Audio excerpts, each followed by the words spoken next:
everyone. Welcome to Word Funk. I am Leon Thomas. I am joined by Austin Yorsky and Johnny Maloney. Guys, you ever I'm going to start off real heavy. You ever see something horrible or almost about to happen that's horrible, and you recognize that oh, this is terrible. This is obviously a very, very bad thing that's about to happen. Are you talking about Atlas Shrugged again? No. Just no, joking. You're about to witness an occurrence. Yeah, and you're like, oh, this is horrible. I can't believe this is going to happen. But there's part of you that's, I guess in the reptilian brain, as they say, that's I kind of hope it does. I kind of hope I get to see it. I kind of hope I get to experience this awful thing that's about to happen. That's how I felt when Johnny started his So Crab, So Good story. Mm-hmm. It was I can't stop this, but I also can't look away. Yeah. So you saw someone die, is what you're saying? No, it's just that's how I feel about Burger King's new mac and Cheetos. I knew there was going to be a twist. I just didn't know where. Yeah, a cheese twist, no less. Yeah, this morning, I was checking the news, and by that I mean I was looking through my Twitter. Anything important in my life will happen there, and it's oh, Burger King is selling Cheetos with macaroni and cheese stuffed inside of it. This is horrible. This is not good for, society at large, I feel, in a broader sense. I think it's pretty stellar news for Canada, because chances are we're not going to get it. Yeah. Which means we'll have the opportunity to look upon it and say, oh, America. Oh. Without that's the thing. Actually having the opportunity to give in and be oh, mac and Cheetos. I shouldn't, but right. I have to. Right. Well, that's the thing. I mean, my country is built on this I shouldn't say built on, but I guess we've adopted it. This just concept of excess is good. And then once we've recognized it, rather than turning back, we just sort of turned into the skid. And the people who have recognized this as a problem are still kind of ironically laughing at it in the way that, a Tyrannosaurus riding a tricycle, breathing fire is oh, that is just so ridiculous. Oh my God. But it's you're also yeah, that's kind of awesome. It's just it's a novelty arms race. There's the Doritos, Tacos Locos. There's the KFC Double Down. It's just if you want people to talk about your thing, it has to be weird. And if people talk about your thing because it's weird, people will try it. It's just free advertising, so there's no reason not to. No, I understand the concept. I'm saying that it's wrong.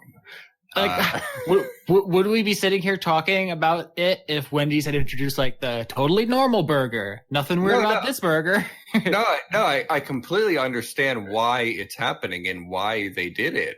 I'm not saying it's not effective. It absolutely is. I'm saying that we're spiraling down the hole, and this is someone broke one of the seals. I don't know which one, but it had a mac and cheese Cheetos logo on it, and we're just look. And here's the thing: I'm sitting here like that. But I'm going to. There's a part of you. I know it. Right. I know that part. And that's what I'm talking about. It's I'm sitting here oh, this is obviously terrible. We shouldn't be doing this as a people. But at some point, I'm going to. And if not that, then something just as gross. It's and I don't know what to do about it. And I don't know. I need a hobby, I guess. Something something like sort of like higher class, just to get me in like the frame of mind that maybe I can be better than this. Like maybe dressage. I looked into it. That's a sport I could watch. It's just fancy horse dancing. Leon, you have a hobby. It's moderating your YouTube comments. It keeps you very busy. It's not fun though. It's not fun or classy. But yeah, I mean, I watched dressage. Let's talk about that. So dressage. You don't want to talk about that fucking cheese abomination anymore? No, let's move on. Let's just let's move on to the other kind of excess. Yeah. Well, yeah. Look, sure. Where people are like, this is my new horse. I just bought him. His name's Reginald. I think I'm going to dress him up all fancy, gold buttons, maybe a cute hat, and then we're going to dance a bit. Would you like to see that? At least I'm not going to throw up from watching it, or I'm not going to eat the horse. I mean, I hope. Not yet. I mean, isn't that coming though? Isn't that what's going to happen? Someone's going to start selling horse meat in like a fast food restaurant, and like and it's going to be just the idea is disgusting. But the first person who's going to do it, it's going to no. I don't want to talk about this. What am I doing to myself? Anyway, I swear I saw that it was like horse meat was illegal somewhere. Like I think it was Florida, because I don't remember who was telling me this. That might be not be true anymore, but it was a conversation that came up recently. There's been a lot of horse humor in my life since Dice Funk season 2 started, sure. And the new episode comes out the day after this. You have to listen to it. Leon gets into some fucking horse shenanigans. Speaking of horse, gentlemen, have either of you eaten any of the meatballs at IKEA recently? Jeez, that's a fucking deep cut, Johnny. When did that break? Like 2014? That was a while ago. I know that. Yeah. Oh. That wasn't just a hot take. It was a frigid take. That was like a take that you pulled out of the refrigerator and you were like, should I warm this up? Nah, I'm just going to the couch. An Arctic take. Dressage is a symptom of late stage capitalism imploding in on itself. It's like, look, I own a living sentient creature that's worth more than the average American family makes in a year. I'm going to make it dance for my amusement. I believe that's Austin, what I was suggesting. Dance for everyone's amusement. I watched it. I watched like the classiest sport that there is in the least classy way, because as soon as it started moving its legs in a weird way, I was like, that horse is dancing. Leon. It was amazing. Leon, let's not pretend, okay? Yeah. Dressage is essentially the toddler beauty queen of equestrian sports. No. I'm sorry. You know that when they're not performing, there's like the coaches on the sidelines. No, you're doing it wrong. No. You don't know that. I would like to believe that these horses are treated very nicely and given flowers all the time. That's the way it is in my headspace. And they eat lots of sketty and butter. I don't know what they eat. Look, whatever makes them dance, I guess. Look, you've ruined dressage for me, guys. I just want you to know that. Like, I just got into it, and now it's over. Leon, in fairness, its fall from grace is a very shallow fall. That's true. It's like maybe the last 2 steps coming down the stairs. Mm-hmm. Ball gown, just like flowing dress salage, and then like just totally taking a header on those last 2 steps. You are almost at the bottom. Oh, there you go. I just looked it up. I'm reading an article called Illegal Horse Butchers Are Running Wild Across Florida. This is from December 2015, so about 6 months ago. Do not look this up. If you are squeamish, there is a picture of a really fucked up horse. But the important thing is, in Florida, killing a horse with the intent of selling its meat for human consumption is a felony. I like it that they clarify and say illegal horse butchers are running wild. So that like maybe somebody's reading that newspaper being like, I wonder if I might be able to get a license. You gotta get your horse butchery certification. I think it's just to distinguish it from like if your horse breaks its leg and you shoot it and maybe you go in for a little taste. But then you give it a little lick. You're just a curious horse surgeon. A very hungry, curious horse surgeon. Yeah. I feel like we could combine these two segments, like the cheese and the horse one, and it's like something from the Book of Revelation. It's an important question to ask, because you can choose to stop eating meat at some point in time in your life. And then everybody's like, yeah, he's a vegetarian. But like, if you eat, say, human flesh once, are you a cannibal forever? Yeah, it's like sheep fucking. If you fuck one sheep, you're a sheep fucker. If you eat one human, you're a cannibal. So Sorry. where's that line? Those are the only two things. Everything else temporary. is fair game. Yeah. Only cannibalism and sheep fucking is permanent. Okay. I don't know what is happening with the show. This is all I wanted to do was talk about the fact that, like, I'd like to have a high opinion of myself. But I don't, because I kind of want to have mac and Cheetos, and it makes me feel bad. And you've ruined dressage for me, so that's over. I need to find something to elevate the low opinion of myself somehow. I think rich people ruin dressage. Leon, go on YouTube and just look for like cute animals dancing. You'll probably find a ton of really good animals that aren't tainted by blood money. Yeah, I know. I look at cute animals all the time. You don't have to explain that I need to look at cute animals. By the way, Austin, did you know that on Netflix there's a documentary called, I think it's called The 12 Cutest Animals? I think it was called like 72 Cutest Animals. Is it? I don't remember the number. I just remember there was a number and it said cutest animals, and I thought Austin would like this. I mean, A, I'm really glad you know me well. Like that means a lot to me. But Thank B, you. when I saw that and it was such a high number, I remember thinking like, there is no scientific rigor that you could apply to this where it would be accurate. Like you can't get that kind of granularity from the data. And I was like, I'm not going to watch this if it's not scientifically accurate. I need to know who's cutest. Well, why don't you just skip to the end and find out number one, and then we can argue that point.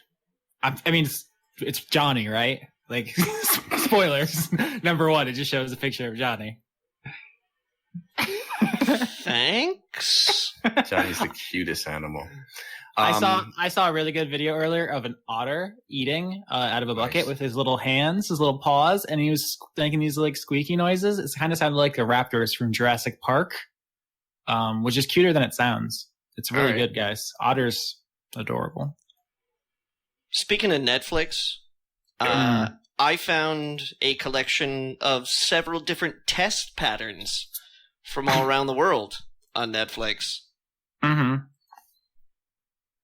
Tell me about it, stud. A lot of test patterns. Okay. Were any interesting? They're test patterns, so no. Do you guys want to talk about the new season of Orange is the New Black? I feel like that's what we're circling around. We're like slowly. Are we? I mean, we can. I didn't think we were circling around anything, but we can absolutely do that. So I can, just wash everything from the past 12 minutes out of my brain hole. Yeah. I don't know. But yeah, let's do it. What did you think, Austin, since you brought it up? I feel like I might be an outlier here, but I fucking loved it. I think the new season. Too. Okay. I've seen a lot of people getting.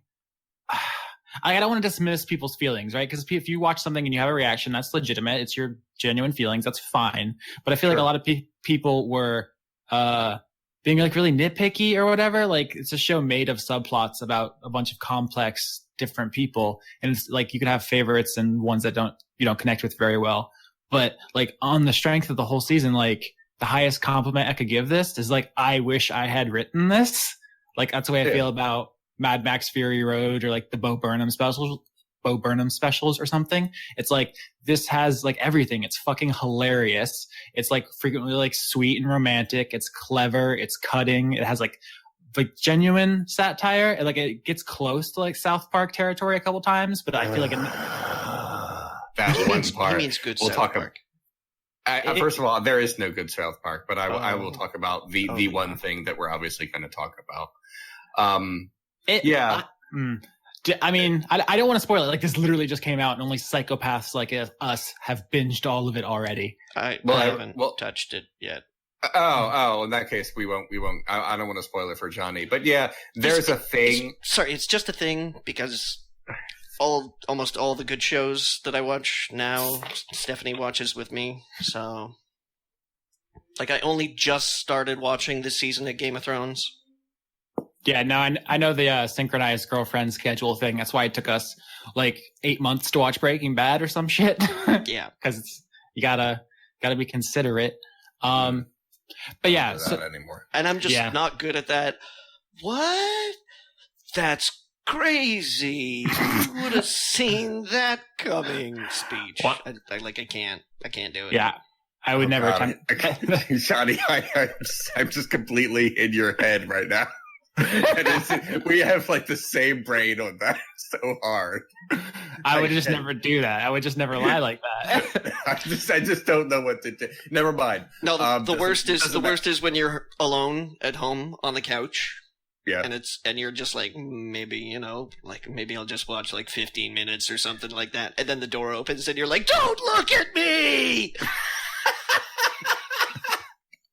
You're scrambling to switch over from fucking Game of Thrones like it's porn. Oh my god, I'm so ashamed! Why?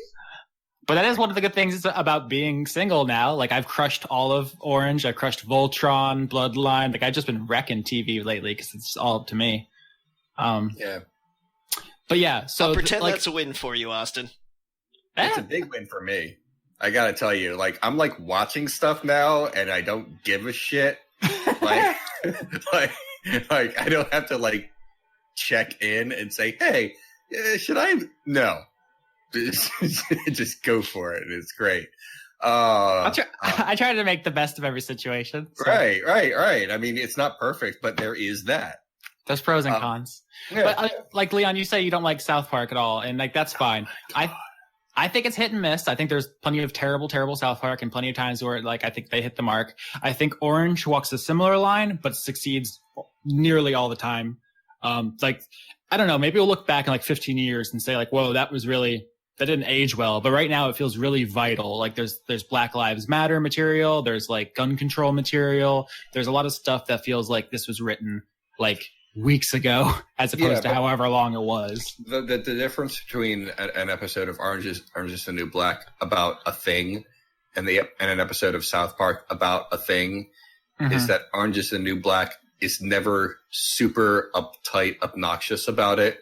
Like, they absolutely know this is obviously this, and anyone who disagrees is some sort of goblin madman. I have a different opinion of the writers, so I must eat farts or something. But I'm sorry, I'm saying this having not watched South Park in years. This is my experience with South Park. I watched it when I was young, as people did at that time, and then I said, "Oh, this is really embarrassing." And then a few years passed, and I watched another episode. I'm like, "Oh, that was bad." And then a few years passed, and I watched one episode. And I thought, "Oh, that was bad." And I've sort of done that every few years since it started. I think I'm due for another one in about 2 more years, so we'll see what it is later when they have something to say about, I don't know, the 2018 midterm elections or whatever. Some of their stuff is very dear to my heart. That's fine. Like, I just that one episode where Butters gets sent away to the Pray the Gay Away camp. Okay. That episode slays me every time. Okay. I think that their best material is definitely the ones where they like punch up on behalf of people who's Yep. And like, there's way too much shit that's not. That's fine. That's sort of my issue. Anyway, I don't. Why am I talking about a thing I don't watch? Yeah. I shouldn't even have an opinion on that. But yeah, Orange is the New Black has basically a scene or a series of scenes that is South Parky, if you will. And I don't want to say exactly what it is because I don't want to ruin it for Johnny. But as I was watching it, I sort of said the thing that I hate when other people say, but I said it. I say, "Okay, we get it." Johnny, put your earmuffs on, and Leon, you can beep this out. I just want to ask real quick. I can give you 5 minutes if you want. No. I need literally 10 seconds. Okay. You got 10 seconds. Go. Was it the part with the mouse and the flies? No, it was the West Bunk. Oh fuck! Yeah. Okay. Good. That. Yeah. Got it. I don't even know what you're talking about with that. What? Where the guy made her eat a mouse? No, at I did. that point? I did, but I don't know what that's supposed to be about. No, that was just gross and bad. No. Oh yeah, no, that was Okay, gross. I gave you a little bit extra. I'm coming back now. I'm talking about stupid satire. Yeah. It is not so much All right, on I'm back now. Through the nose. Yeah. But no, I'm not talking about gross out humor. I'm talking about South Park stuff. Yeah. Okay. I was thinking like South Park is also notorious for being gross. Anyway, you're going to beat that, so it's fine. I just want to say that like I think the main difference between the styles and like what I think Orange does particularly well is that it doesn't feel self-congratulatory most of the time. Like it's like we're all in it kind of together. One of the things people always make a joke about the show is that like all of the characters, regardless of like education or like personality, all have kind of the same sense of humor. Like because they're all written by the same college age white women, I think, the writers on the show. But like, I don't know, but okay. But it makes it feel like it's not like preachy, even when it's like, hey, that's wrong. You know what I'm saying? As opposed to South Park, where literally they stop episodes and go, "Here's what we learned today. If you whine, then you are making everyone feel uncomfortable. Just shut up and be oppressed." Like,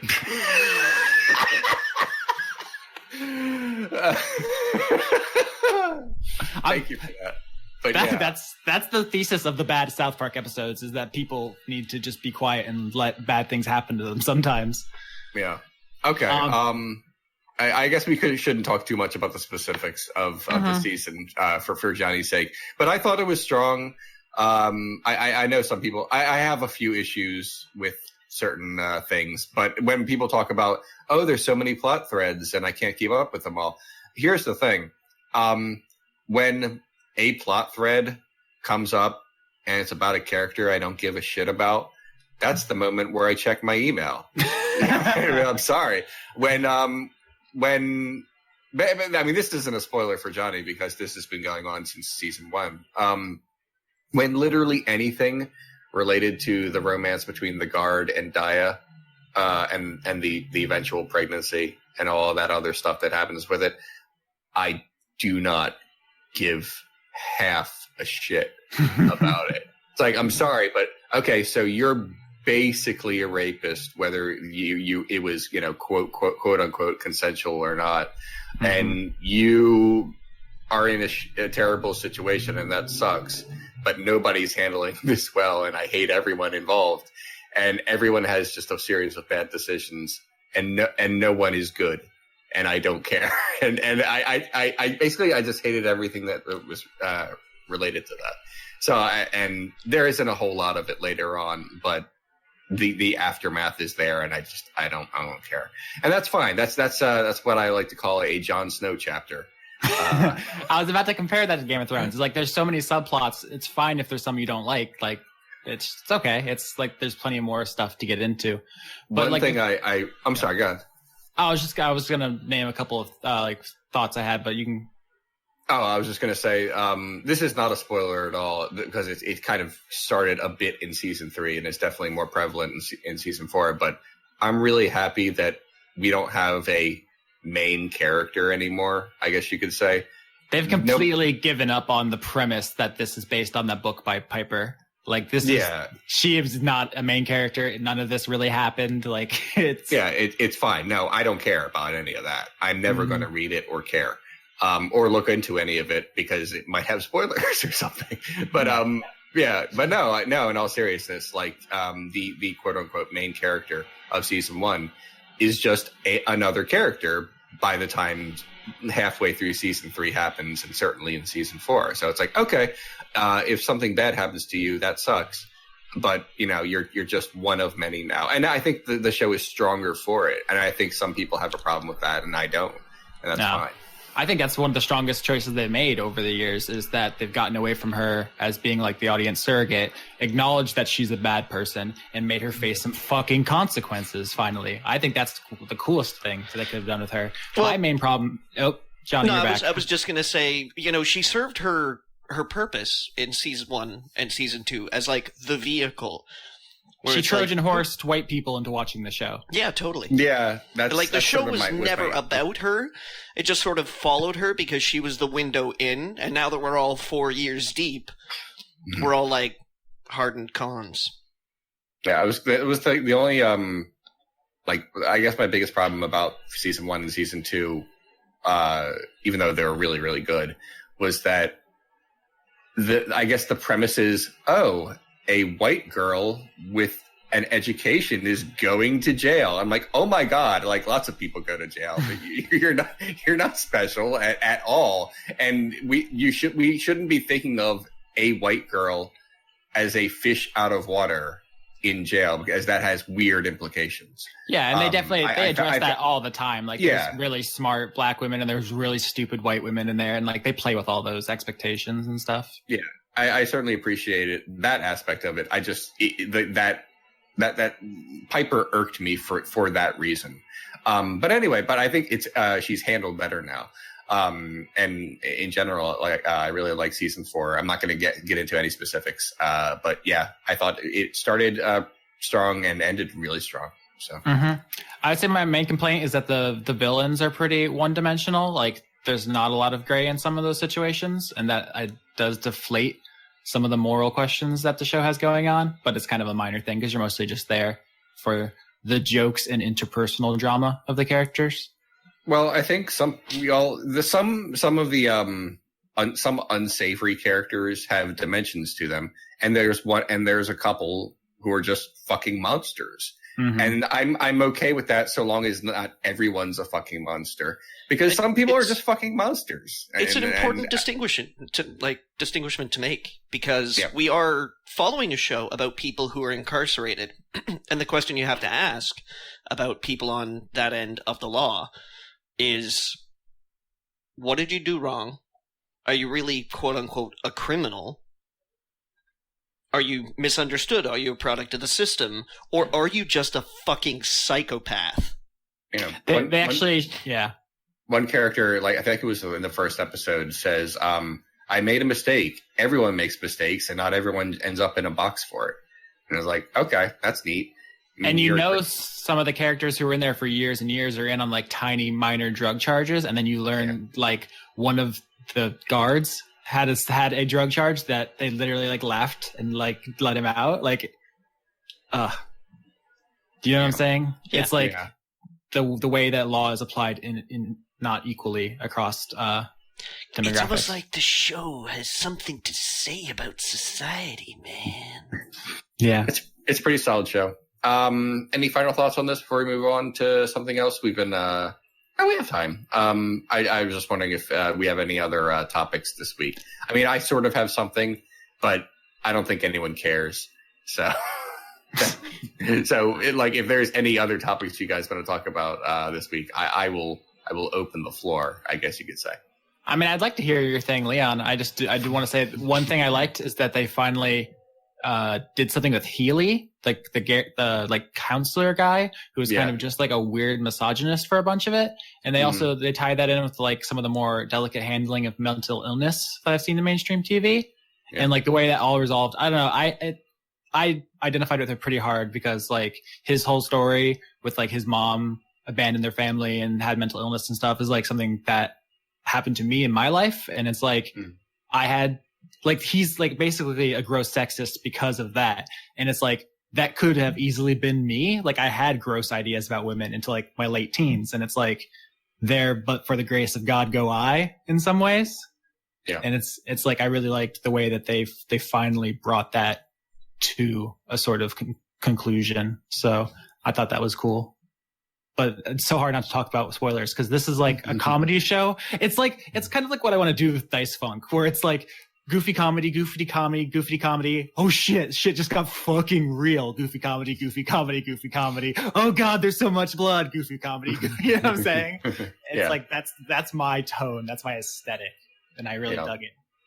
I think it's the strongest season so far. I'm seeing backlash, which is like not unexpected, but I wish I could identify with it more because I just felt so strongly about it. All right. Leon, tell us your thing. Oh, we have 2 moons now, and nobody cares. I think it's cool. Yeah, I thank you. Me and Johnny care. But it's like, oh, this is like a huge deal, and everyone's like, but it's small. It's just you sent me this link, and it was like we've had another body orbiting in our like general area for like 100 years or something. Yeah. We just didn't know because space is really big. It's like, oh, NASA just told us we have 2 moons. And it was like, oh, this is like the biggest news story ever. Wow, this is awesome. But no one cares because it's really small. And they're going to call it a micro moon, which is fine. But it's not there. So I don't know. For me, that's like, this is like a really big deal, just as sort of a nerd about this kind of stuff. But it was like a big deal on my Twitter timeline for like a half an hour because someone made a Sailor Moon joke about it, and then then it was over. It's like, oh, so are we gonna just never acknowledge the fact that we have 2 moons now, or are we just gonna say like it's kind of like in the way that Pluto is too small to be called a planet, we call it a dwarf planet, which is still a planet. What's up with NASA size shaming all these celestial bodies? Well, I guess they have to call it something, which is, it's whatever. But I also feel like this should have been a bigger deal, and it was not.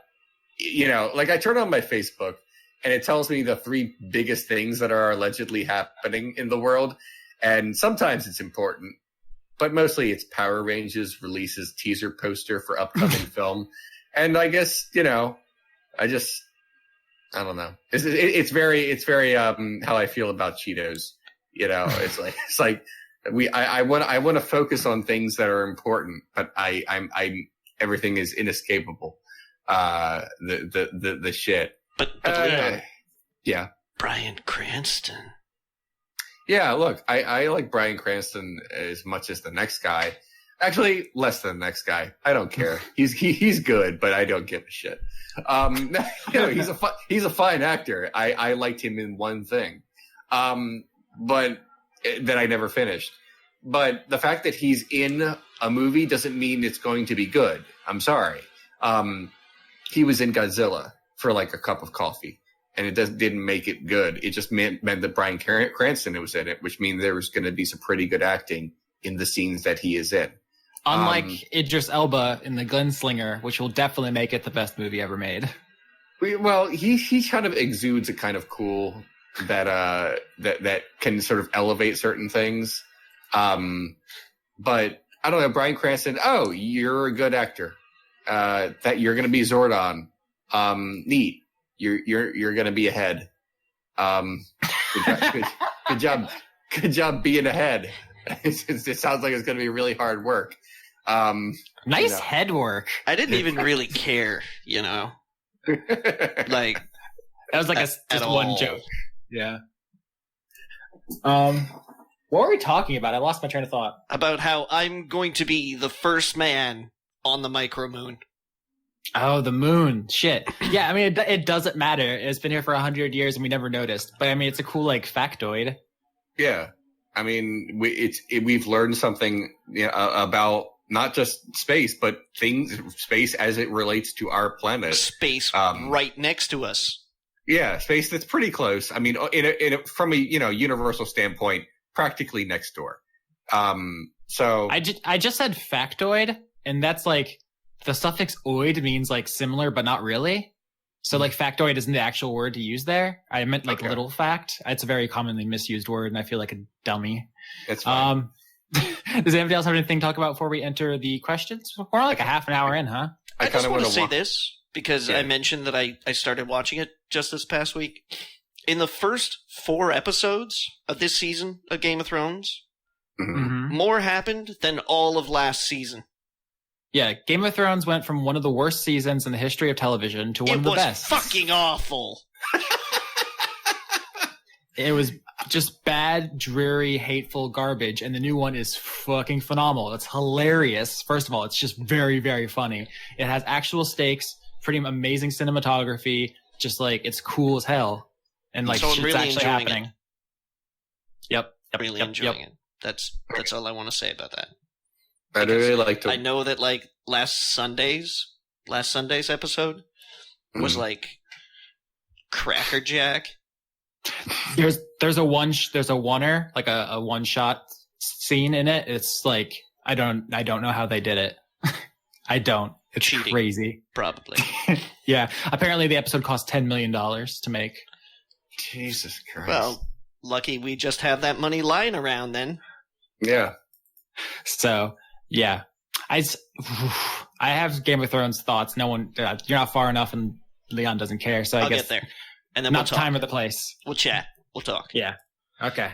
Also, I my garden is looking real good. That's another thing I want to say. Cool. I think my first jalapeno's coming out. Happy about that.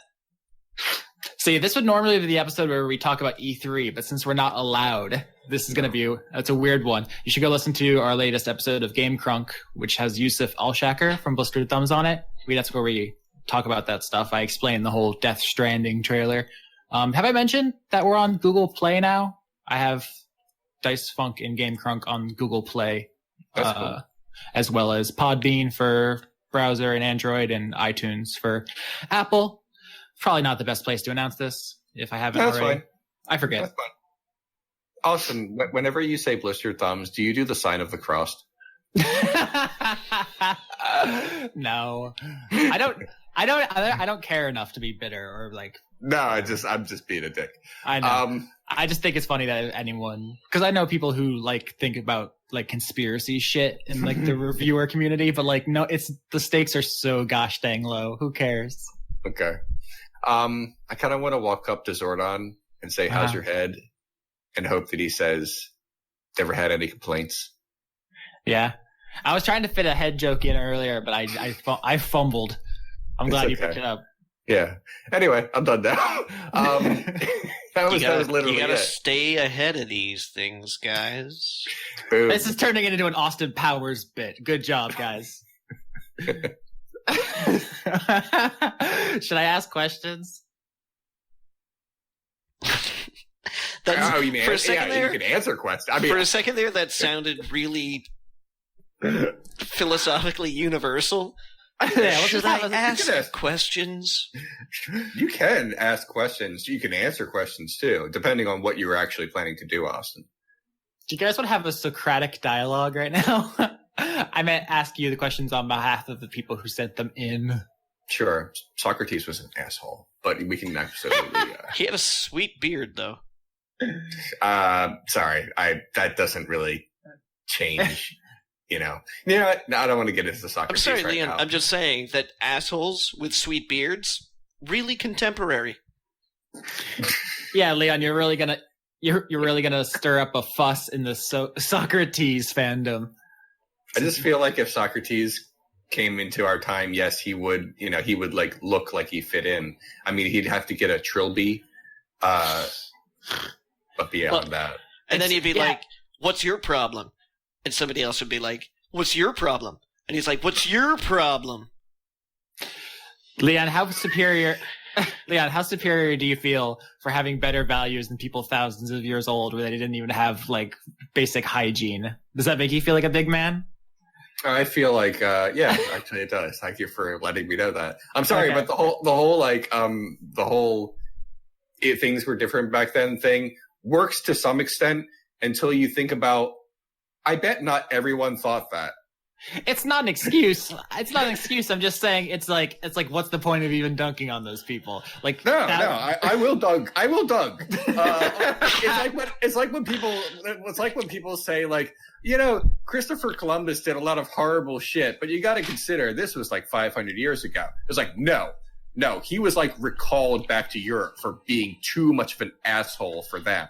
Yeah. So that is bullshit. And nobody ever talks about Derek from 500 years ago. He was a perfectly nice guy.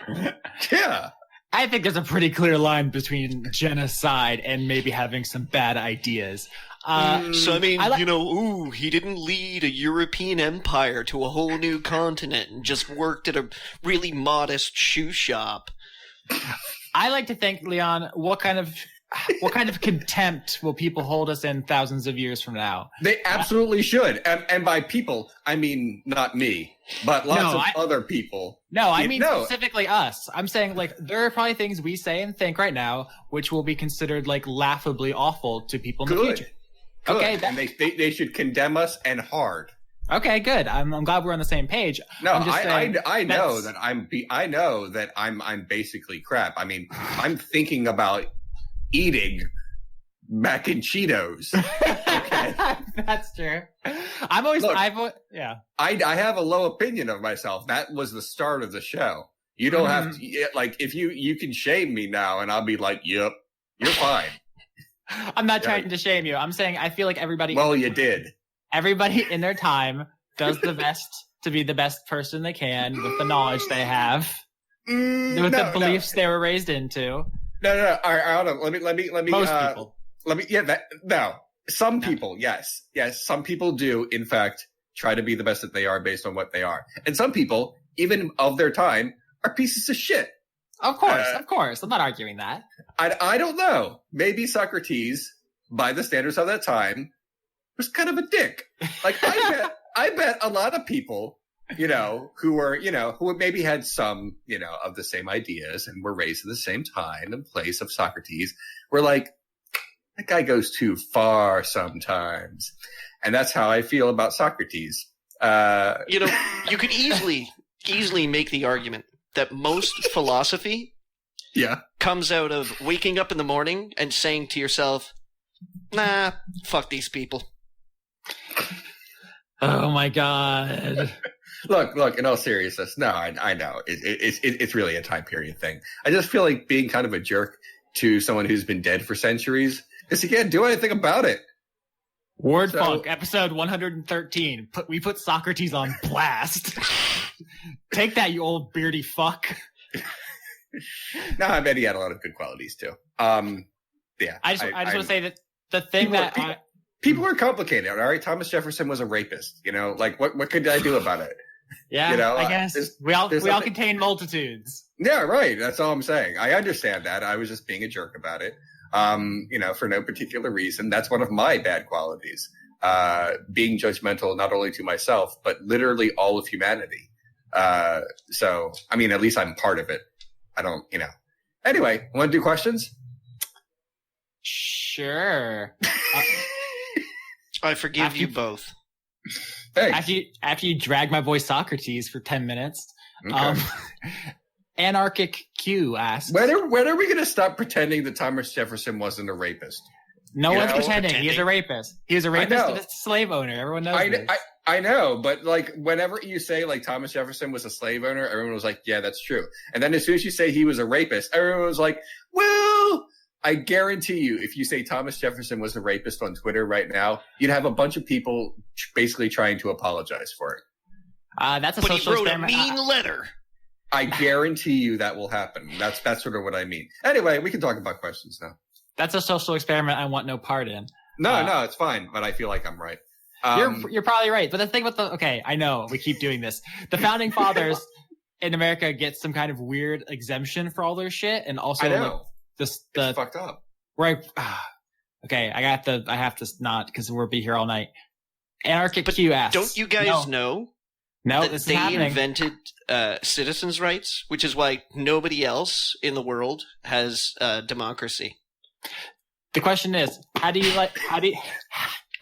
you all like your tea? I imagine Johnny will have a detailed answer to this. Johnny, save us with your tea opinions. Actually, I prefer my tea black. That's no racist. I just mean that I don't have any kind of whitener in it. So no almond milk, no soy milk, no creamer, no cream milk, nothing. Apart from when I'm having an old English style breakfast. I will take a little bit of skim milk then and a little bit of sugar. But most tea that I drink just as is. But do you use like fancy leaves and shit? I dated a girl who had like a whole closet full of different kinds of tea leaves. Like apparently there's like a whole... It's a thing. Like there's a million of those fuckers. Oh, I have like, I've got a a strainer that you can put your own leaves into and things like that, and I have a pretty decent collection of tea. But I'm down for a cup of English breakfast or orange pekoe, Earl Grey, Lady Grey, chamomile, mint. Like, I'm okay with tea. I do not drink tea. I tried to before, and I did not like it. And then I tried a different kind of tea, and I did not like that either. And then I thought, I probably just don't like tea. And then I stopped drinking tea. It was very much in the way that I watch a television show. I give it 2 tries, and then I'm done with it if I don't like it. I drink iced tea sometimes, but I'm not in love with it or anything. So yeah, that's me. I'm like stereotypical white trailer trash with the sweet cold tea, which is basically just sugar water lightly brushed with a leaf. Like, yeah. That's like, if someone hands me warm tea, I'll drink it, like hot tea, whatever. I won't go out of my way to seek it out, and I don't have any opinions on it. It's mostly just people who are like, hey, try this. It's a thing I got. And I'm like, oh, that's interesting. But like, if it's me buying tea for me, it's like those white Arizona cans. Yep. Arizona. Right. That's right. The birthplace of American tea. That is literally that is the iced tea I had today. I was thirsty, and I was in an Exxon, and I said, "Oh, this is always 99 cents," and so I drank Arizona sweet tea out of a long tube. I drink tea for a different reason. No, I know there are like medicinal and like mood related reasons to drink tea. I drink coffee when I want to be aggravated. Like, I know that sounds weird.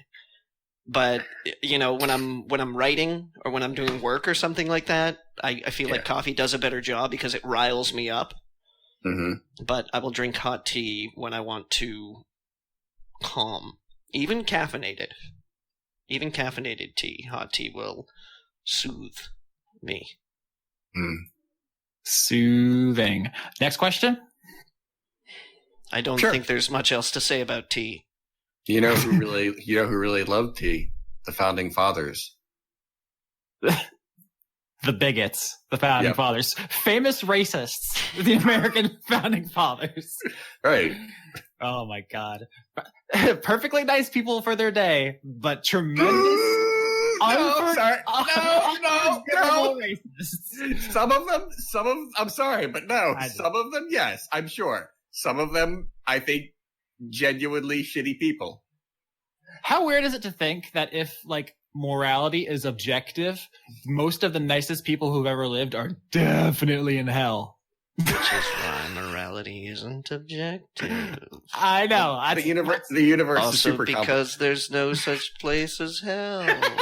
The universe is super complicated, and I realize that I'm making broad generalizations about people who had no idea about, probably didn't even realize what they were doing was wrong. Yeah, but up until very recently, I thought this new micro moon we had was a very nice moon. But then I learned 100 years ago it left where it was to come here, and now this hussy thinks it can move into our orbit? Fuck that shit.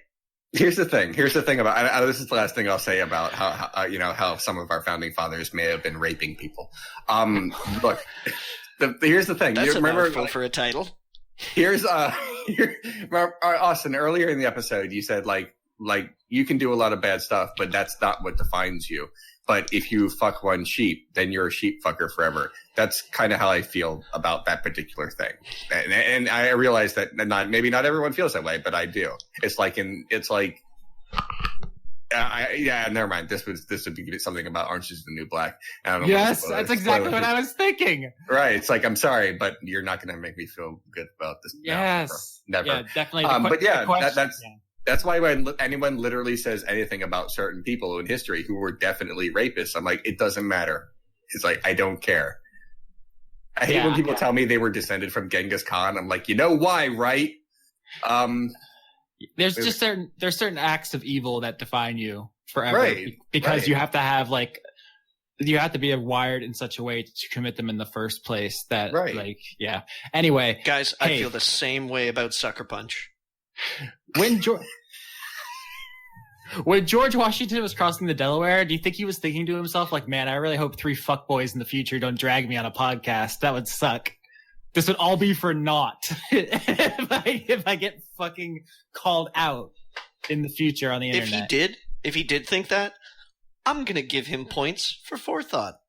Mm-hmm. Yeah. He was always thinking ahead. I'm just gonna keep talking because that's why he lost literally all the battles that he commanded. But and also his teeth. Nope. Question time. Dr. J, Professor of Questions, asks, was Violet the backup character for Ronaldo in Dice Funk Season 1? I've been curious about this myself. You hinted. I started thinking about Violet during Season 1. But by the time I started thinking about her, like the season was coming to an end, and my feeling was like, I think Dice Funk Season 1 had 38 episodes or 39. And by the time I started thinking about Violet, we were on like episode 30 or 31. And, we were kind of getting close to the end. I wasn't going to introduce a character for the last, act of the thing, because she probably would have died at the end anyway. And it felt like it would have been a waste. If Ronaldo had died a few episodes before the end, I would have just said, okay, I'm done for now. Let me know when season 2 starts. So no, she never would have been introduced in season 1, no matter what.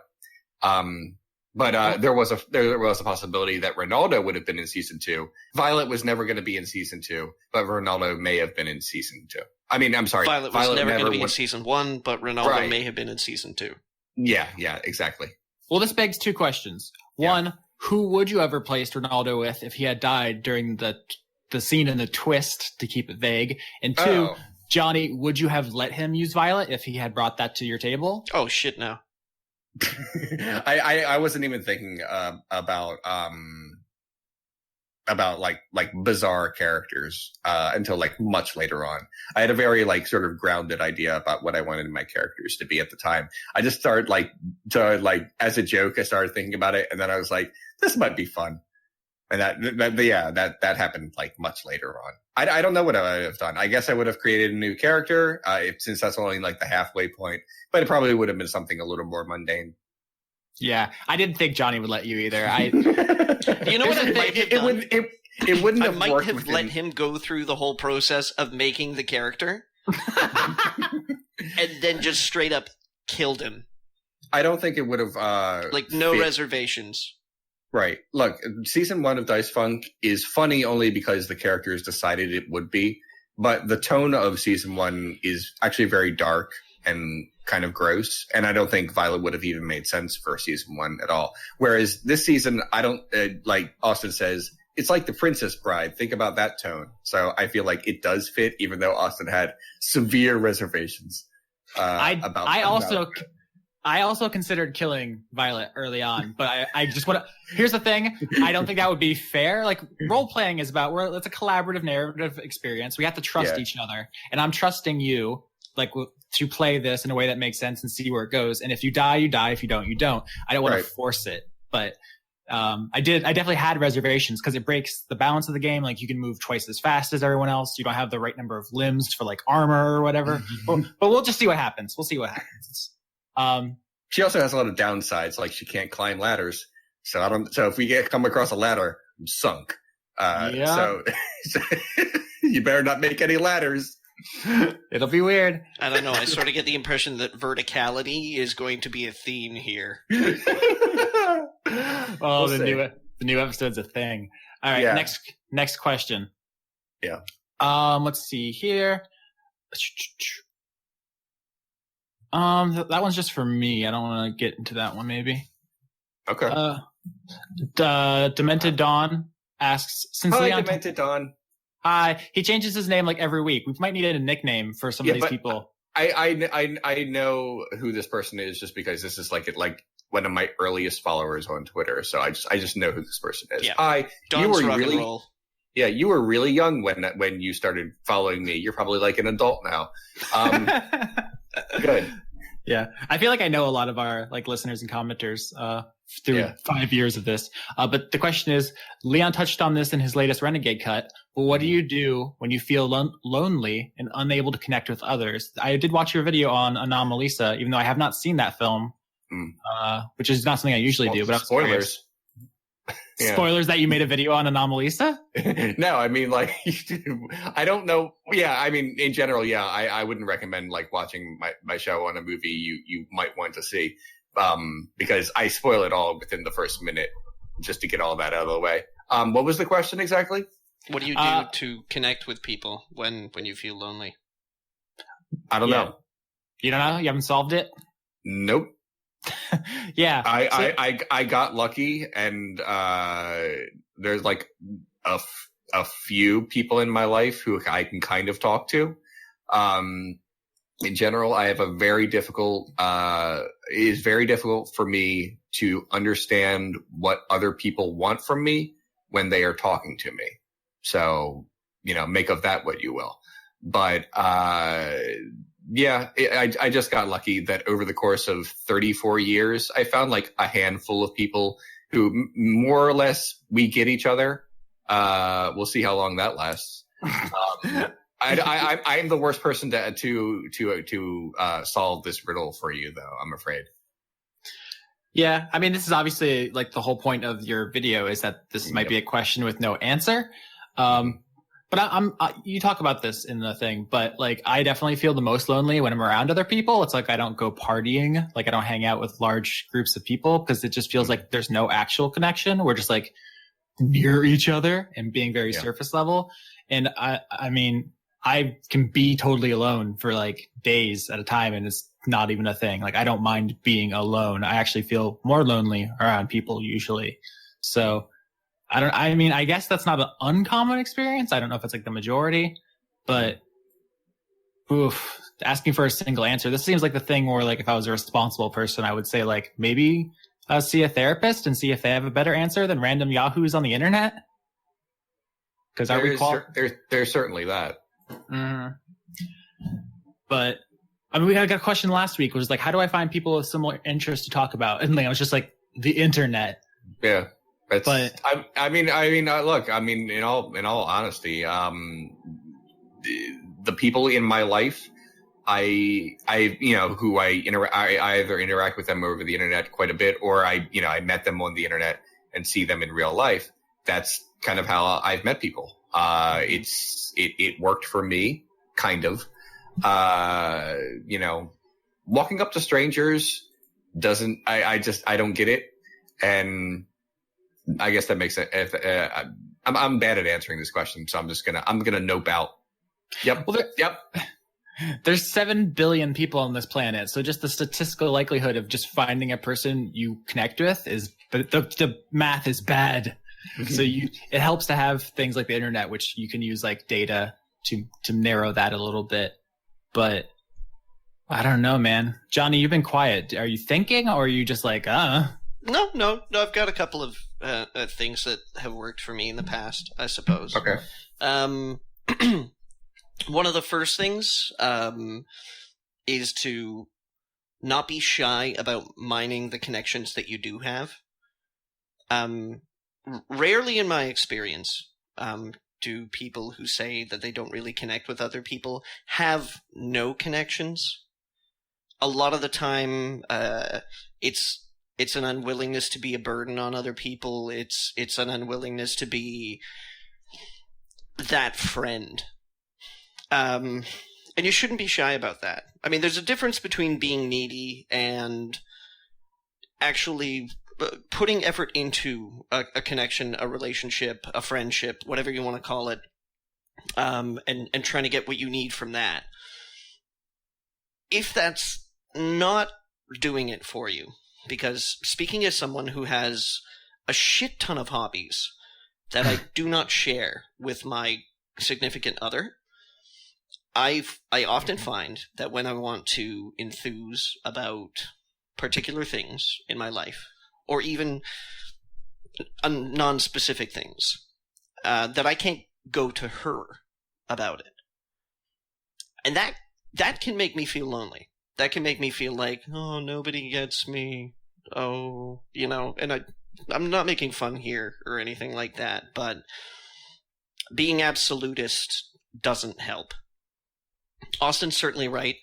If it's a huge problem, like an emotional problem, there are people who are professional listeners out there, and it may sound like that's just artificially filling a void with a balloon, where it's like, okay, yeah, there's something in that space, and it looks bigger, but it's really composed of nothing except a facade. You would be surprised how good it is to have someone listen to you professionally. Yeah. Here's the thing about friendship is that, like, it's maybe popular culture has sold this idea that it's effortless. Like, oh, you just meet someone and and you're besties forever. But like, a friendship is hard. It takes work. You have to put emotional energy into stuff, and you can't just expect it all to come naturally. You need to put in as much as you expect to receive. Moreover than that, beyond this, another thing I want to talk about is false expectations about what connection with somebody else means. Because too often, and this is something that a lot of people experience when they talk about romantic connection, is that they expect everything to be perfect. And I just said, I have a partner that shares very few hobby interests with me. She doesn't play video games. She's not really into nerd culture, geek stuff, you know. We have some intersection. You got yourself a normie, Johnny. She is kind of a normie. You know, but she has a great interest in advocacy and social justice, and these are things that I appreciate in a partner. She makes me feel socially relevant. We have great discussions about things. She loves to read. I love to read. There are cooking. We love to cook together. This is great. But there are still times when, in the dead of night, on, you know, a Friday or a Saturday or something like that, I suddenly feel like the most isolated, loneliest person in the world. And it's important to ask yourself why. And if you can, I don't know, if you can find why it is that you feel lonely at this particular point in time, acting on that is a little easier. Finding that connection. You know, sometimes for me, it's as good as roaming a message board about board games or something. Or reading articles off of, like, the Skeptical Inquirer or something like that. You know, maybe it's about just reaching out and telling people that I care about them. Like, there's a lot of things that you can do to let yourself feel your own value. And it's about finding the right way in at that time. Or alternate take, forget everything we just said for the last 5 minutes, get a dog. Dogs are pretty awesome. Dogs will always love you. They'll never abandon you. They're very good to pet. Next question. Perfect answer, by the way, is dogs. Dogs are very good. They're very, very good. Dogs are very good. I'm gonna butcher this name. I apologize, but Aesop Eustathos asks, "What was the first anime you ever watched?" And while you guys think, I'm gonna Google whether Digimon or Pokemon came out first. Probably like one of the old school ones, Voltron, Robotech / Macross. But a lot of that was, you know, purists will be like, oh no, that's the watered down shit that came to America and got, like, fussed around with. So, right from the tap, as it were, I might have to say probably Akira. Okay. Similarly to Johnny, like the stuff that is technically anime that came to America, when I didn't realize it was anime, I was just, oh, look, the intro to this television series looks really good, and then the rest of it has standard animation that doesn't look that great. Yeah, that kind of Voltron and stuff. But my boyfriend is a pilot now. Okay, apparently that just didn't land with you guys. So tell me, that's fine. Lieutenant Rick Hunter was shot down making a joke this afternoon on his magic bicycle. Keep going. Just keep going. Walk on. Nothing to see here. Walk on by. Walk on by. Keep moving. Keep moving. Best, this is literally a cringy. Never mind. All right, moving on. But in terms of anime that I watched when I was under the impression that it was anime, probably something that was on the Sci-Fi Channel back in the day when they would have I think it was Anime Saturdays or something like that. Nothing really comes to mind. I tried to watch. I've mentioned this before. I always thought of anime as a thing I might enjoy, and then I would try to watch it, and then I would not. So I tried Trigun and Cowboy Bebop, and I was like, ugh. And most recently,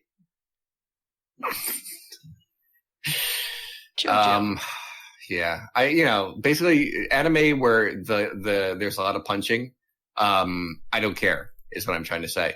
Anime that's kind of funny, I may or may not get into it. It's just anime is a thing that I will watch, but I'm not enthusiastic about it almost ever. Unless it's well, let me rephrase that. There are a lot of anime movies that I like, but I don't really sit down and say, okay, let's watch a new anime series. So stuff by Satoshi Kon, I'll like, and a few other things, but I don't have strong anime feelings. That's what I'm trying to say. Strong anime feelings. Yeah. Austin has very strong anime feelings. Oh, I know it. Austin, I can feel your anime feelings, Austin. Okay. What came out first, Pokemon or Digimon? It looks like the Pokemon anime came out first, so that's the right answer. But obviously at the time I didn't know it was anime. It was just a cartoon to me. The first time I consciously got into anime was middle school with Toonami and Yu Yu Hakusho, Rurouni Kenshin, Gundam Wing and stuff. When suddenly the culture was like, guess what, nerds? You've been nerds all along! But for the record, even though the Pokemon games are better, the Digimon anime is better than the Pokemon anime. I'm pretty sure everyone knows that, but if you didn't, now you do. Okay? All right. Okay. Consider me enlightened. All right. Digimon are the digital monsters, right? They sure are. Are they also the champions? The Pokédoll monsters. Yes, Leon. You want to sing the whole song, or are we just going to push around that's literally all I know. Okay. You're a nerd. I got it. That's it. I'm done now. We can move on. Next question? Sure. We can do a couple more. Leon all right. McDuff. Johnny, are you having a stroke? Me? What's happening right now? Totally. Why? What? What's going on? You're just saying shit. No. Right. Leon McDuff? Come on. Yeah? Macbeth? Leon? I'm aware. I don't know what the connective tissue is. No, it just means onwards. Let's go. I got you. Let's see here. Cool person Kirsten Haslinger asks, best and worst travel experiences? I messed that word up. Best and worst travel experiences you had. I know Leon got detained at a border for being radioactive once. I could tell the story again, but it's been told. Yeah. I'm going to try to think of other ones. As a white person, I've never had any difficulty getting through security or anything. I'm just, that's just how it is. My privilege makes traveling easy. I've had a bunch of experiences traveling that have been bad. I mean, to recap, I tried to come back into America and they said my car was radioactive. It was not, nor am I.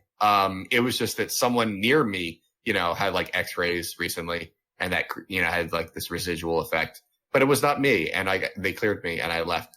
Other bad experiences. I went into Canada many, many years ago, and I had a medicinal powder with me, and they questioned me about it because it's powder, and maybe it's cocaine. It's not completely unreasonable, but they asked me a lot of questions Leon? about it, and I didn't care for it. Leon. Yeah. What's up? Was it cocaine? It was not cocaine. Okay, just checking. Was it that Street Fighter branded boner powder? No, this was many, many years ago. I actually don't even know if it's powder. It might be pills. I don't know. Look, I'm not going to look it up. Maybe you ground them up. I'm not going to look it up because there might be illustrations. You know about this. You brought it to us. Look, yeah, no, I didn't buy it though. I just saw it in the convenience store. Okay. Look, How so convenient. yes, other bad experiences. Going to, I went to live in South Korea for a while, and I had two big problems going there. One was that in order to, basically, I require medication, and even though they have healthcare there, like going there and saying, "Oh, by the way, Korean doctor, I want you to give me these pills."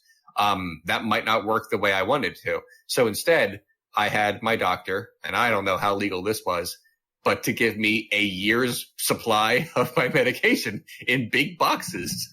So I had to basically bring all of a year's worth of medication to Korea in a bunch of, basically in my luggage. I had like the prescription and phone numbers and literally everything to make this completely legal for me to do so and completely check out. But I kept feeling like this still looks weird, and they're going to open my bag and say, that sure is a lot of pills, which it would be because it's a year's worth. And then I was afraid they might detain me. They did not. They didn't look at my bags. I could have had anything in there. I could have had cocaine in there. I could have brought anything into South Korea. They just let it slide. So I don't know. So was this your best travel story? No, it made me very nervous. The bad thing that happened when I was going to Korea, at least I think this was the going to Korea story. It might have been the Montenegro story. When I was going to one of those places, I used to play video games quite a bit, and I brought my video game systems with me because why not? And as well as a converter that I could plug it into, and then plug it into a Korean TV.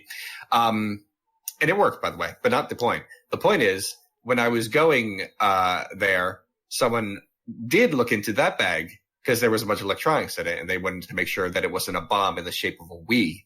And the guy said, "Oh, you got a lot of video games here." I'm like, "Yeah, I'm going to live there for a while, so I want all my game systems. I'm completely gone from America."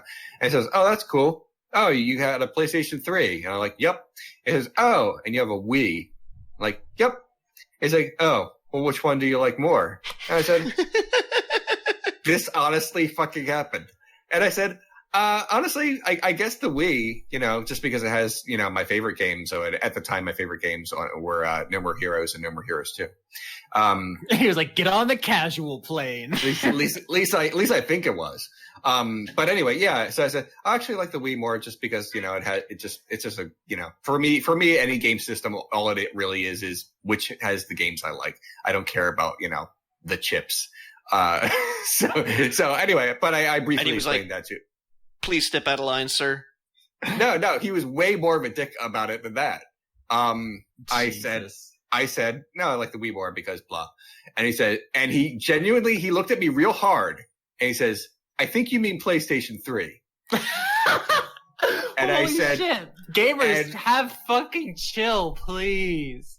And I said, no, serious. And I wasn't sure if he was serious. So I said, no, really. I just like the Wii more. It's no big deal. And he says, "You mean PlayStation 3. And at this moment, I was like, he can check my bags. I have lots of pills. Do I want to really get into it with this guy?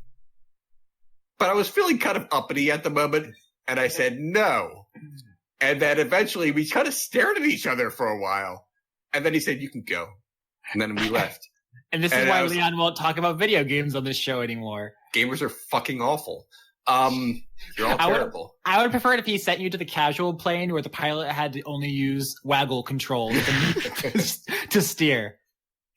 Oh my god. Anyway, that was I mean, it's not the worst thing that's ever happened to me. It was briefly uncomfortable, and he's an asshole. The worst travel experience was flying to and then back from Hawaii. I mentioned that I didn't like being there, but because we didn't really do Hawaiian shit, we were just fucking there, and I didn't like it because I was with my family and I don't like them.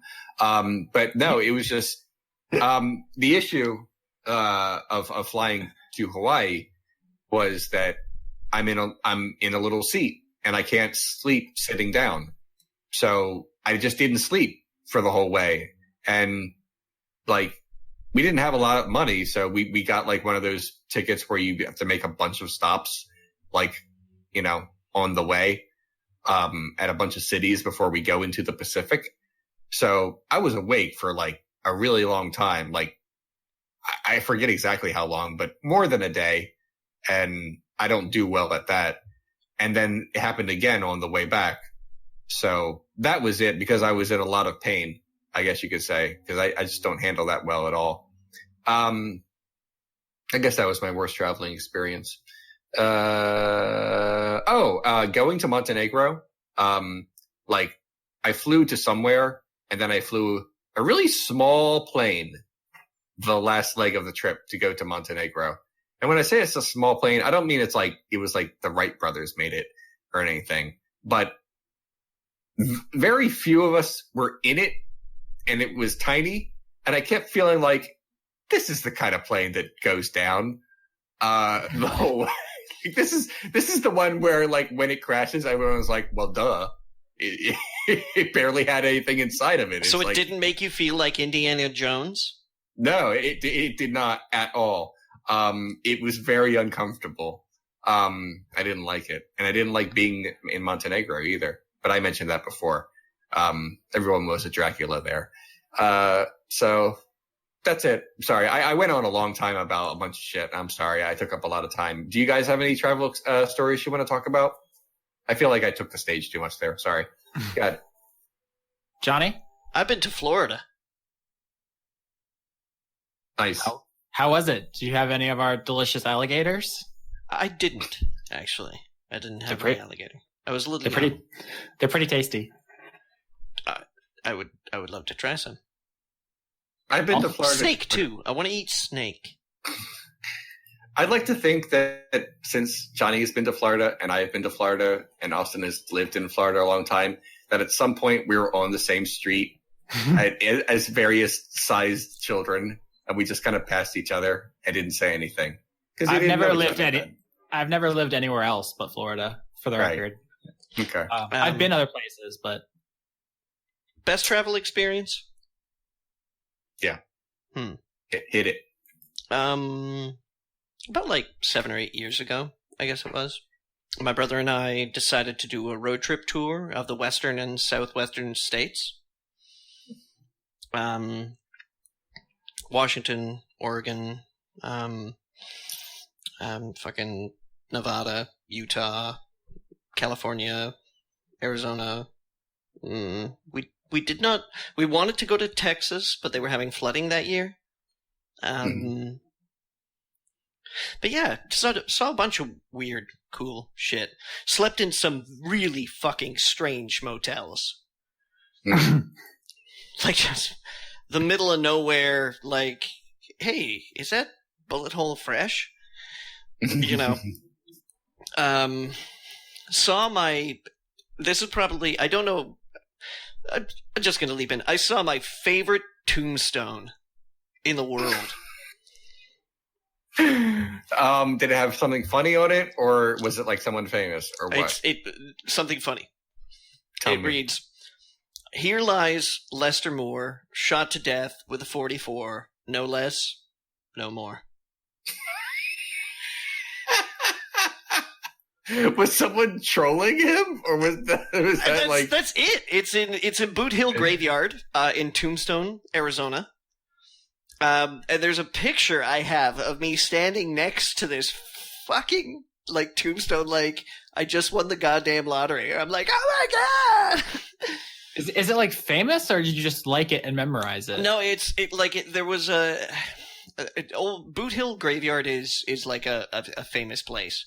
Okay. I mean, it's the cemetery at Tombstone. But yeah, okay, hang on, I've got it here. But yeah, we drove through Death Valley, the Mojave Desert. We saw Tombstone, of course. I spent the only night I've ever spent in Las Vegas.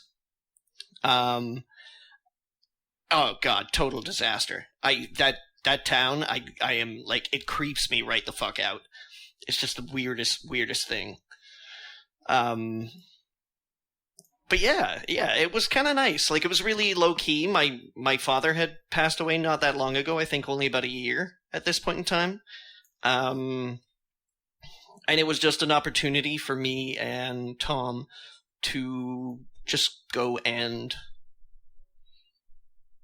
be ourselves. We visited our cousin in California.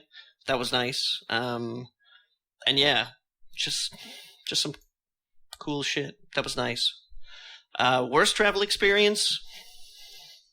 Started out really nice as a European holiday, but then I arrived in Scotland one night, called home to say, hey, made it to Scotland okay. And my mom was like, hey, your dad's in the hospital. He's probably going to die. Which he did, so that kind of sucked. Also, because we had to fly home the next day on Air Canada. And that's always a mistake. I'm not familiar with like airline stereotypes. I know people are always like, "Oh, that United, oh, that JetBlue." Like, they're all the same to me. Does Air Canada have a reputation? The problem that I have with Air Canada is that they are one of the only national corporations in Canada that accesses all of our like boondock areas. So if you want to go like way the fuck up north, sometimes Air Canada is the only one that will go there. As a result, they sort of have the business on lockdown. So they could spend their money like fucking assholes and give each other bonuses and hand jobs with bonuses. And at the end of the year, they have at least a couple of times gone to the Canadian government and said, we're out of money. I'm really upset that this episode can't be called bonuses and hand jobs. And so, yeah, the Canadian government has bailed Air Canada out a couple of times.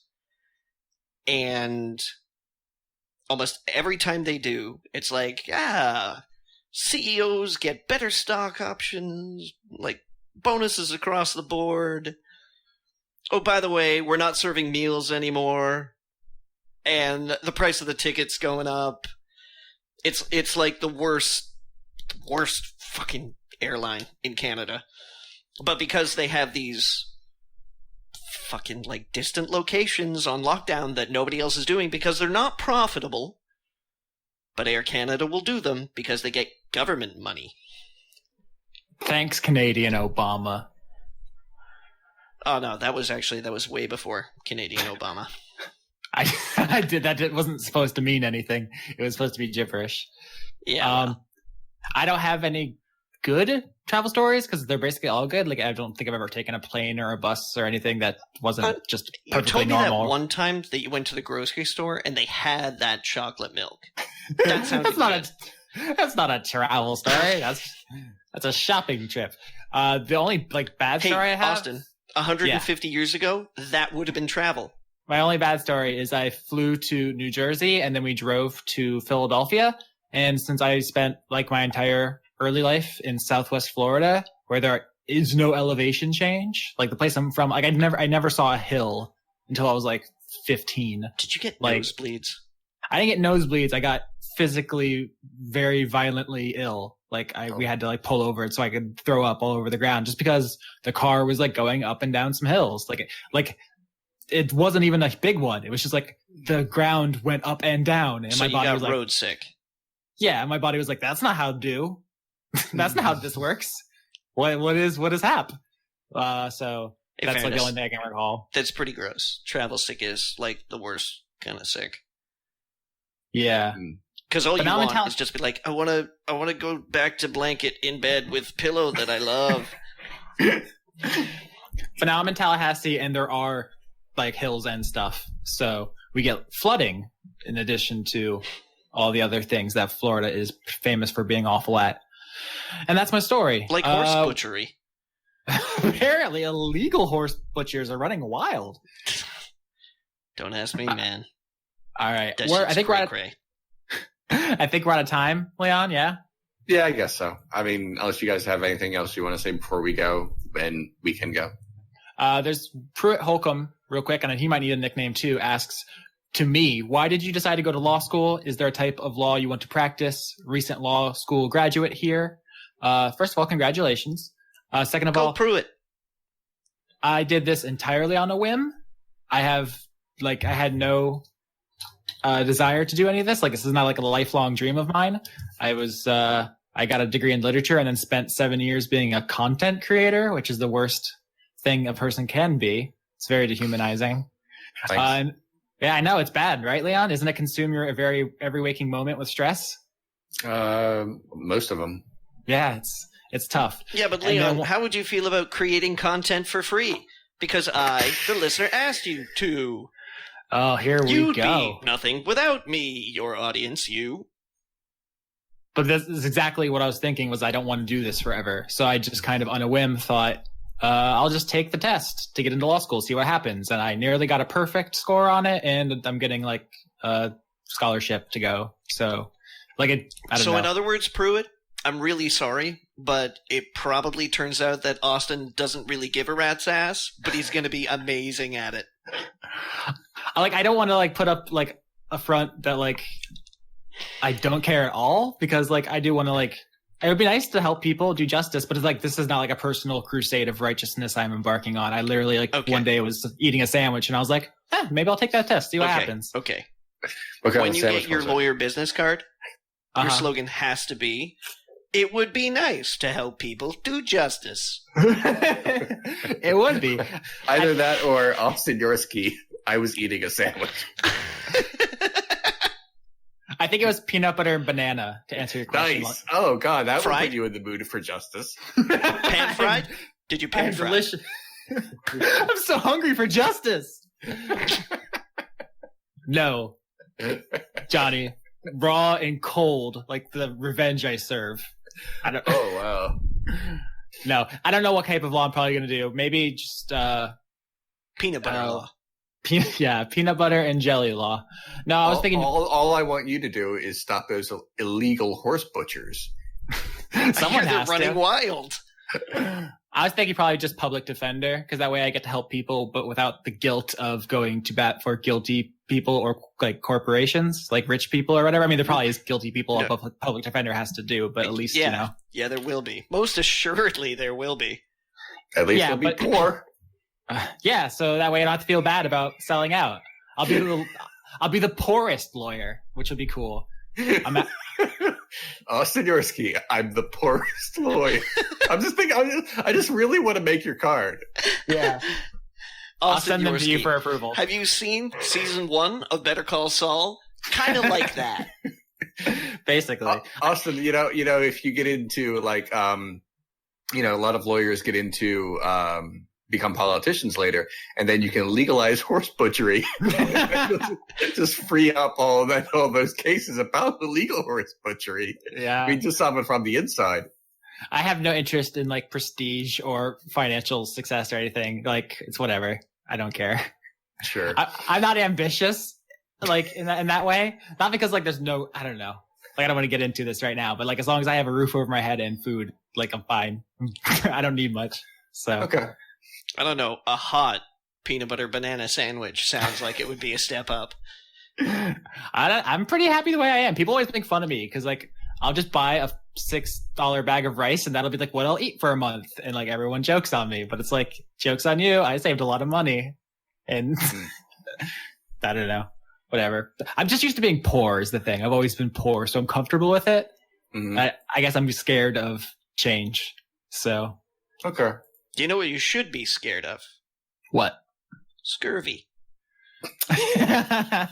Why? There are oranges just all over the ground up here. I just get oranges. Oranges are just free. Oh. So there's no scurvy. On the ground?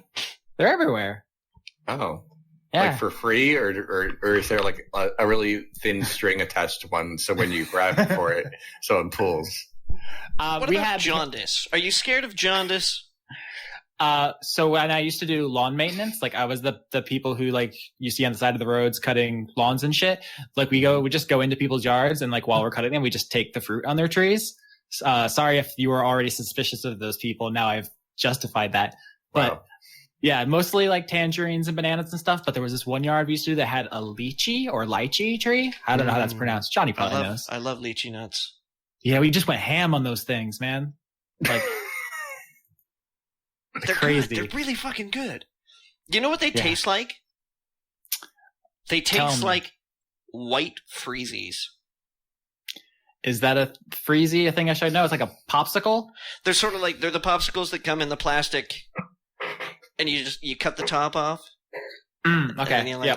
Freeze pops, I think they call them, or something. Yeah, I think that's what I'm familiar with them by. Yeah. Yeah, we call them freezies in Canada. But lychee nuts taste like white freezies. They're bomber. Okay. I guess we got to go. Any final thoughts? All I've really learned from this episode is that Thomas Jefferson was a horse butcher. I think. Yeah. I'm not getting that mixed up. We all came to that conclusion organically. Good. If it's sticky, be careful where you put it.